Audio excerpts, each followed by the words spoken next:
We are back. Hey, listen, my next guest is an established author, blogger, poet, visionary, teen proponent, and life coach.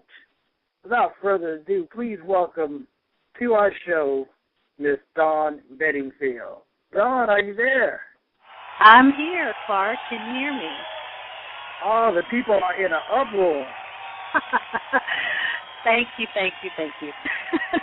No, thank you so much for coming on. And, I know we've got a lot to get into. Now, I know we're going to talk about your project you got coming up, but I like to take us back, and because I've been following your work for quite some time now. And, Dawn, I want to start with your books you released for teen guidance, the Spiritual Warfare Guide for Teens and the Single Parent's Guide to Successful Parenting. Where did these books come from? Well, actually, the single parenting book was first. And there's a little story behind that, very interesting. Before I started writing, someone introduced me to journaling, and I started journaling way back in the late 90s. And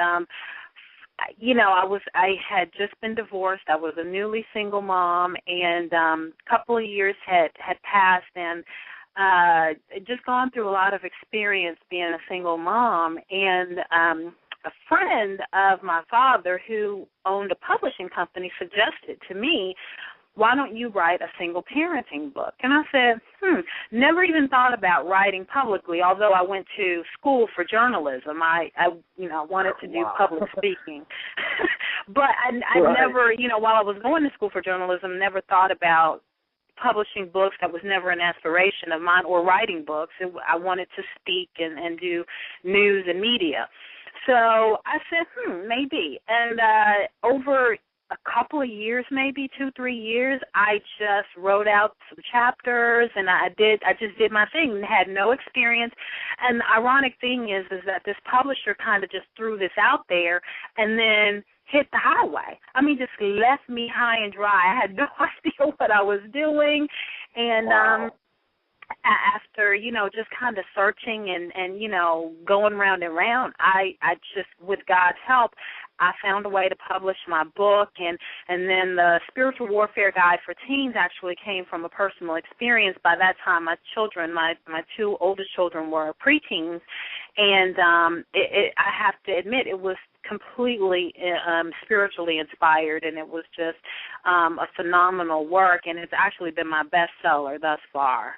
And it's a very powerful book for teens to help them deal with a lot of the world's systems of wanting to impose and generational things that we notice that get passed from our grandparents to our parents and to ourselves and then our children, to really address and deal with these issues on a practical level.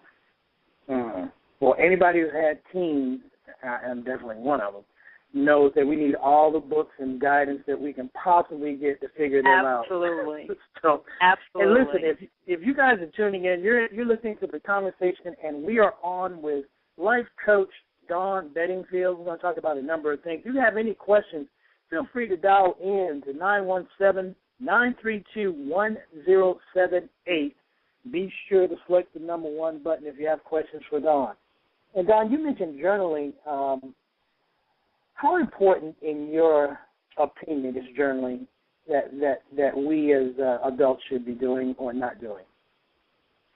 I think it is vital. The number one reason it's vital, and this has nothing to do with aspirations or career or anything like that, the number one reason is we need a place, a safe place. And you know this, but we need a safe place to deal with ourselves and our God. And some of us may not know how to pray, but we can write out, we can put on paper what it is that we are dealing with and how we need to see, and even to just put a picture or words to formulate a picture of what we desire for ourselves and how we see ourselves, actually. So it is extremely important, at least once a week, if not daily, to wrap up the day, to say, look, let me go by myself and let me pull out what has been in me, what has been happening this day, and let me get it out. Let me get it into the atmosphere somewhere so that either I can reflect on it or, you know what, I can rip it out of this book, throw it into the fire, ball it up, do something with it. But let me take these things out, or I can post it on my mirror and rejoice, or whatever I want to do with this. So it's extremely important. And in terms of professional, it's vital, because the more you write, the more you get comfortable with saying what's in you, the more you get comfortable with putting it out there, it's only going to make it better. And you're going to learn how to refine those things and how to just express much better. It helps you relate to people even better. You